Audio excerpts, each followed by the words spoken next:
Let's get into another Diddy court doc read, and let me tell you, out of all the court documents that I've read thus far, this one is a must-see, and it's going to be two parts, and you need to watch part 1 and 2 because this one is all about Miss Cassandra Ventura. And like I said, if anything, if these court documents hold any truth, she might be in big trouble, and she might be spending time behind bars as opposed to Diddy. And not only that, if I was Diddy, I can't lie, if any of this is true, I would actually end up suing her for every dime that I gave her. But that ain't none of my business. Let's get into the court doc reads. The court allegation in the warrant application, and indeed the government's entire case, is that Combs forced victim 1 to participate in FOs.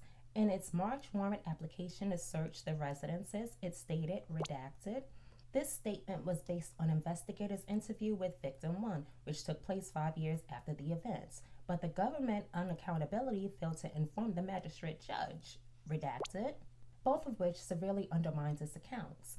When it sought warrants to search Mr. Combs' residence, the government had already obtained one device from victim 1 that contained, redacted, but I think that's them non-FO tapes, but let me mind my business. Unbelievably, the government did not redact it in the warrants application or even inform the magistrate, redacted. Faced with the claim of coerced and forced sex, the redacted is the sort of thing that any fact finder would wish to know. I agree.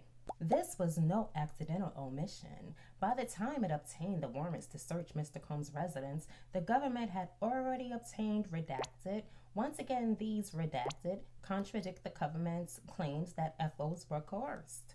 They are important evidence. They show the context of the relationship, and they also redacted.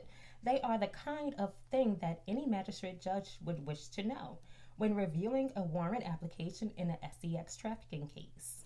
Yet the warrant application contains not even a hint of them. They didn't even inform the magistrate judge that the evidence existed.